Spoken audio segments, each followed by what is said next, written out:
Hola y bienvenidos a tu canal Enfermeguía. El día de hoy vamos a tener un tema del prehospital, una de las grandes pasiones.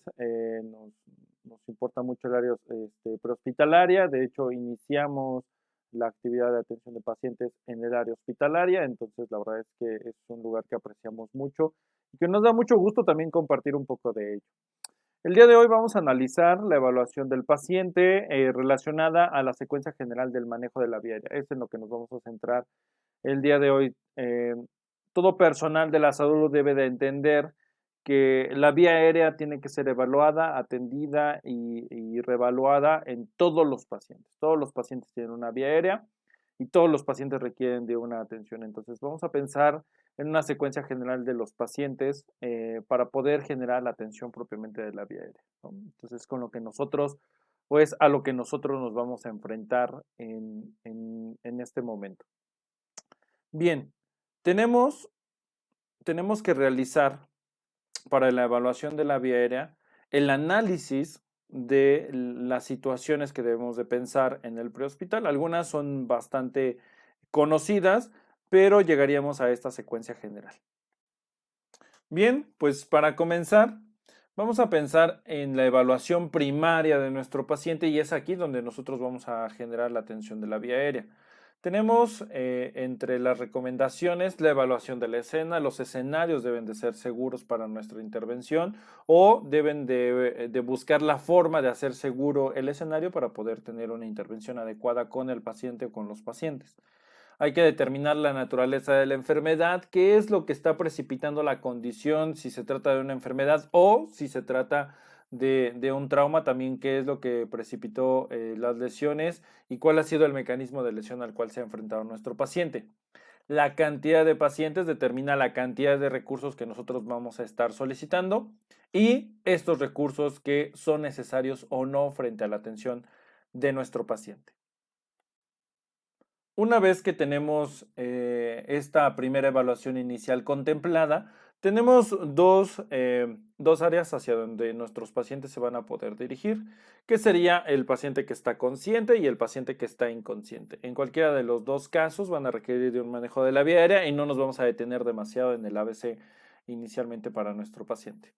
Lo que hay que conocer es que el paciente que está consciente, cuando yo me acerco al paciente para evaluar el estado de alerta, generar mi impresión general del paciente, me permite poder analizar cuál es el estado de alerta de mi paciente. Aquí, considerar datos importantes. El paciente puede estar consciente o inconsciente, ¿ok? Solo esos dos extremos.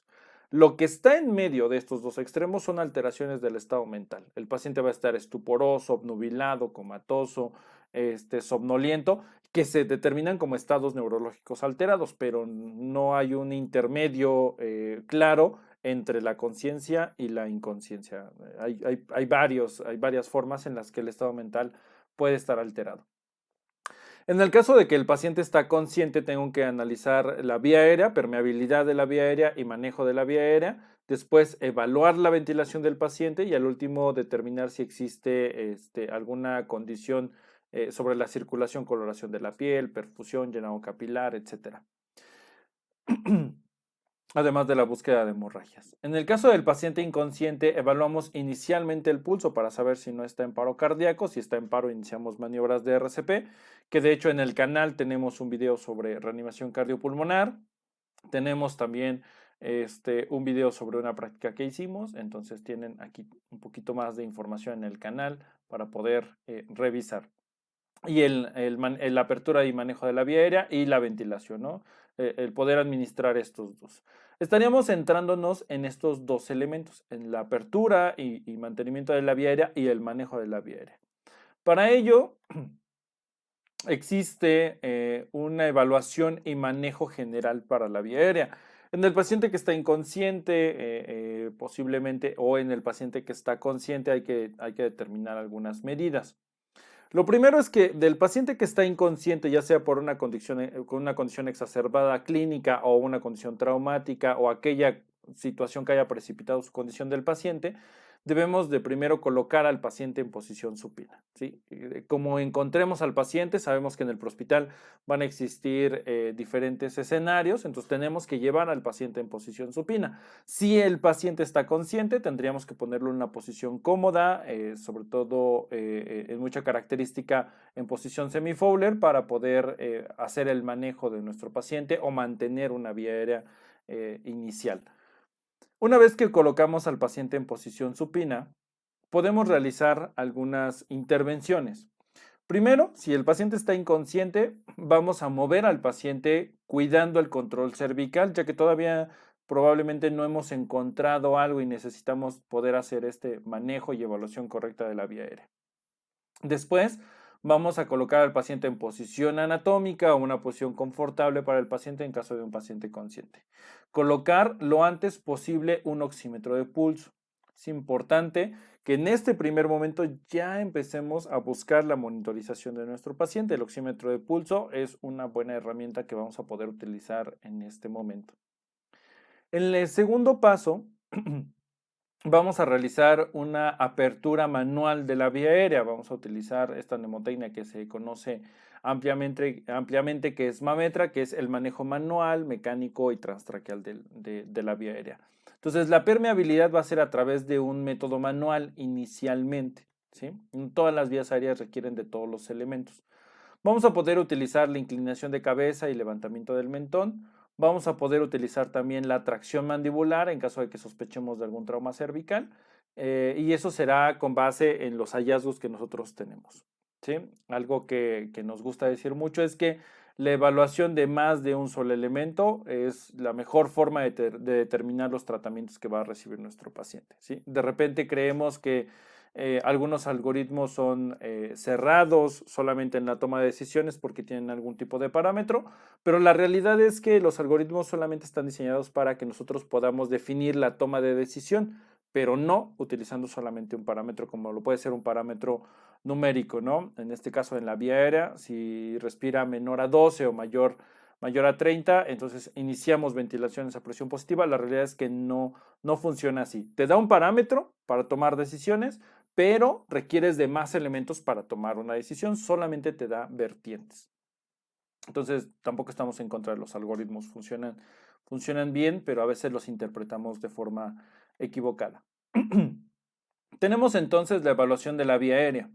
En la evaluación de la vía aérea, una vez que yo he hecho la apertura manual de la vía aérea de mi paciente, ya sea que incline la cabeza y levante el mentón o haga una tracción mandibular, voy a verificar la cavidad oral para ver si tiene algún tipo de obstrucción, secreciones, etcétera. Voy a poder revisar las narinas en caso de que también puedan darme algún tipo de hallazgo. Si los cilios nasales están quemados, bueno, pues ya nos hablaría de una quemadura de la vía aérea, dependiendo de todo de la condición en la que se encuentre nuestro paciente y la situación que lo rodea. Evaluar de forma cuantitativa la frecuencia respiratoria. El número es un parámetro que necesitamos saber, pero que no es exclusivo para determinar el tratamiento. ¿Okay? Nada más, pero sí necesitamos saber cuál es ese número, a cuántas ventilaciones está nuestro paciente y determinar el patrón ventilatorio. La frecuencia y el patrón ventilatorio no deberíamos de utilizarlos como iguales. La frecuencia respiratoria habla de la cantidad, la cuantificación numérica de la inspiración y expiración que tiene nuestro paciente en un minuto.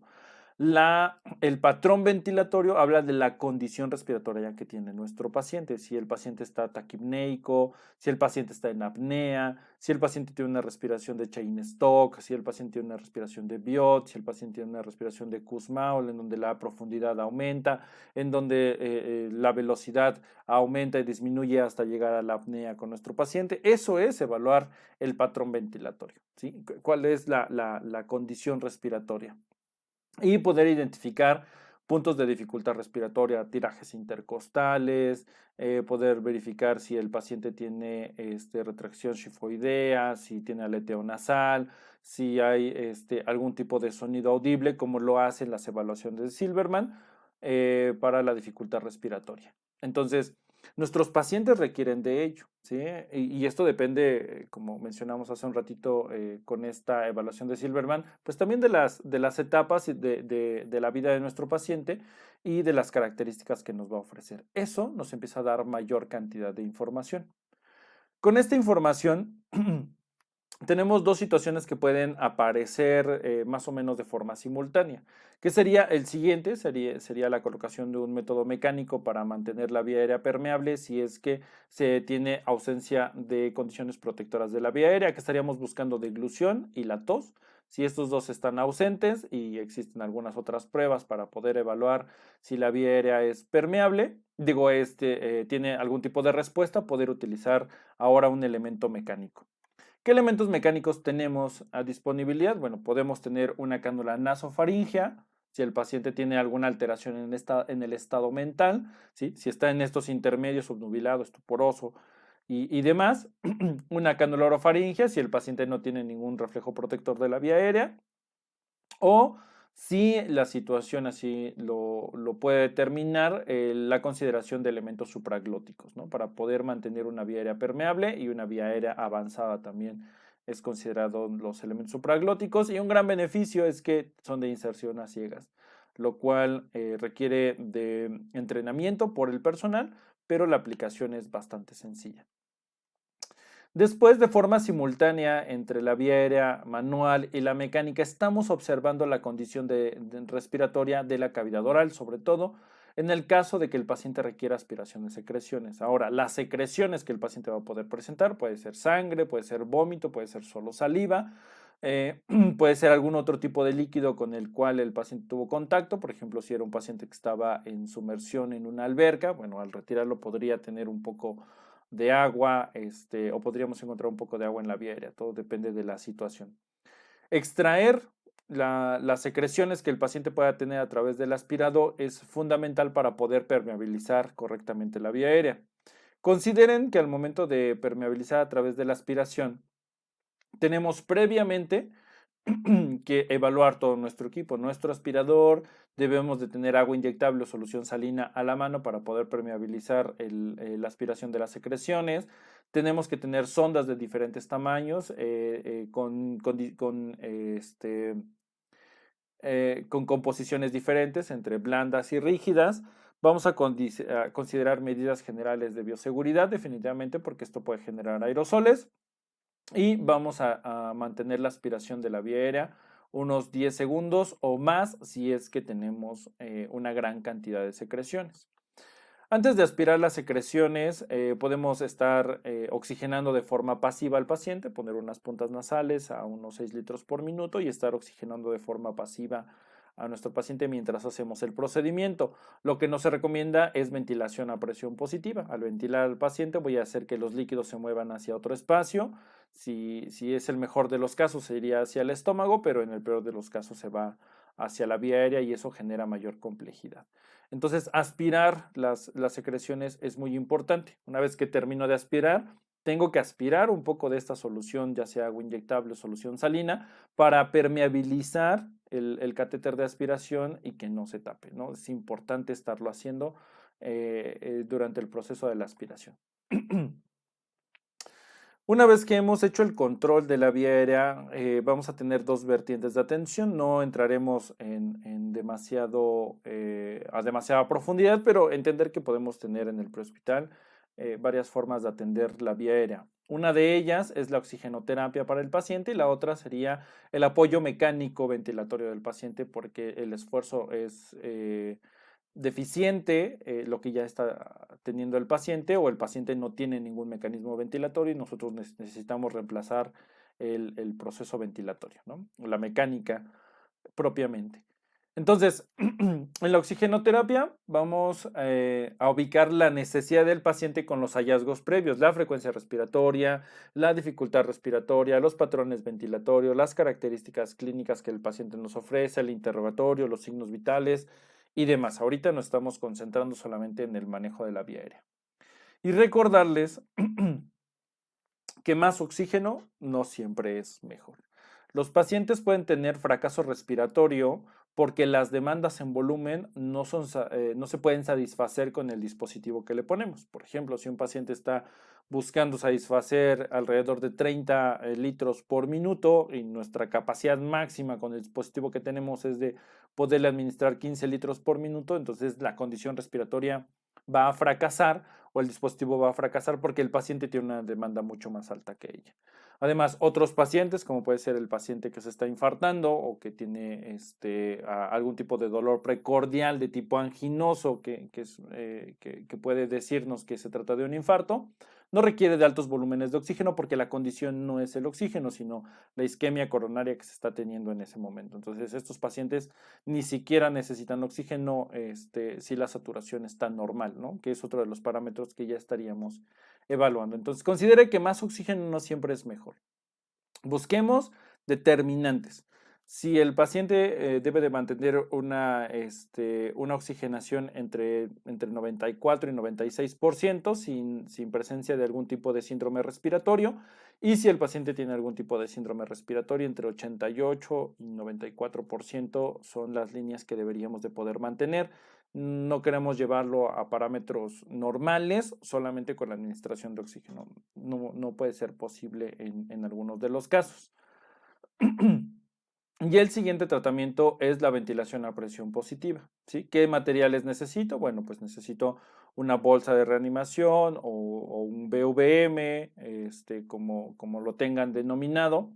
Necesito que tenga su cámara reservoria, necesito una conexión a oxígeno, necesito que la mascarilla esté adecuada, ¿no? Los materiales son importantes y deben de estar en buenas condiciones. También vamos a seguir los protocolos generales de bioseguridad por la generación de los aerosoles y administrar un volumen necesario. En el caso del volumen, nuestro paciente debe de ser administrado el volumen necesario para poder elevar el tórax del paciente. Tenemos un video de oxigenoterapia, también pueden visitar en nuestro canal. Y en ese les enseñamos cuáles son los litros, la FIO2 que se puede administrar con cada uno de los dispositivos y un poquito sobre los volúmenes que tenemos en las bolsas de reanimación para la ventilación a presión positiva. No necesitamos colapsar toda la bolsa autoinflable, con una sola mano es suficiente para poder elevar el tórax del paciente y mejorar y ayudar sobre la mecánica ventilatoria. Al dar atención a los pacientes de forma positiva, debemos de pensar por qué estoy haciendo esta condición. Es porque las demandas mecánicas del paciente están fracasando, ¿sí? Entonces, el paciente no puede mantener una mecánica ventilatoria por sí mismo o la mecánica ventilatoria va a fracasar más adelante porque la encontramos inicialmente, ¿no? Pacientes con cetoacidosis diabética tienen respiraciones de Cheyne-Stokes, en donde respiran profundo y rápido, entonces se van a cansar en algún momento y apoyarlos ventilatoriamente es una buena estrategia. Cuando apoyamos ventilatoriamente al paciente, no necesitamos reducir el número de ventilaciones, por eso es que los números o la cuantificación numérica de las ventilaciones de forma exclusiva no es una buena forma de evaluar la vía aérea. Tenemos que ver la calidad y el patrón ventilatorio. Un paciente como este paciente diabético que tiene respiraciones de Cheyne-Stokes, de Kussmaul, perdón, es el patrón ventilatorio, es rápido y profundo, necesita que apoyemos la condición ventilatoria al ritmo que tiene y no modificarlo, ¿sí? Hasta hace algún tiempo se buscaba el ventilar al paciente y llevarlo a valores y parámetros normales, pero no sucede de esa forma. El paciente requiere mantener esos valores, pero nuestro apoyo ventilatorio ayuda a postergar la mecánica respiratoria del paciente. Entonces, un solo parámetro, si es numérico, no es suficiente para determinar un tratamiento de la vía aérea del paciente.